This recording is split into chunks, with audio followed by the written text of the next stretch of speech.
Suite au décès d'Élisabeth II le 8 septembre dernier, l'héritier du trône Charles III se retrouve face au défi de l'unité de son royaume. Certains médias britanniques s'interrogent déjà si la monarchie résisterait à la disparition de la reine. Lors de l'ascension au trône du roi Charles III, il a été observé un homme moderne à la personnalité édouardienne, un philosophe prémonitoire qui revient souvent au vocabulaire du XVIIIe siècle. Lors de son allocution télévisée à la Nation et au Commonwealth, il a décrit ses défunts parents, comme sa maman chérie et son cher défunt papa, des termes qualifiés d'affectueux. Il a également exprimé ouvertement son amour pour Harry et Meghan, affichant une certaine largesse émotionnelle.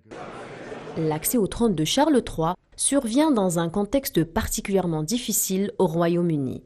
Le pays fait face à l'une des plus graves crises économiques de ces 40 dernières années, avec des grèves massives du service public.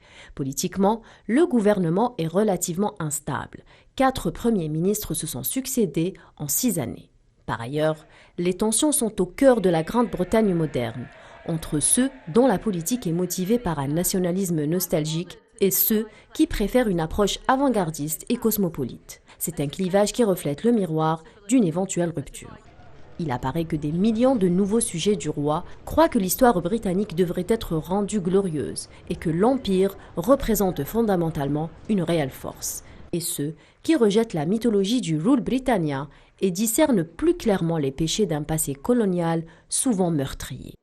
Réconcilier ce clivage, ou du moins l'empêcher de se rompre davantage, est l'un des principaux défis du règne de Charles III.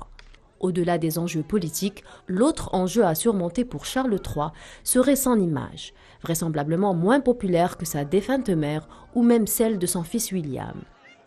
Charles III va devoir gagner l'affection de ses sujets. Suscitera-t-il donc le même respect mondial que la reine Élisabeth II? Aura-t-il la même attraction centripète?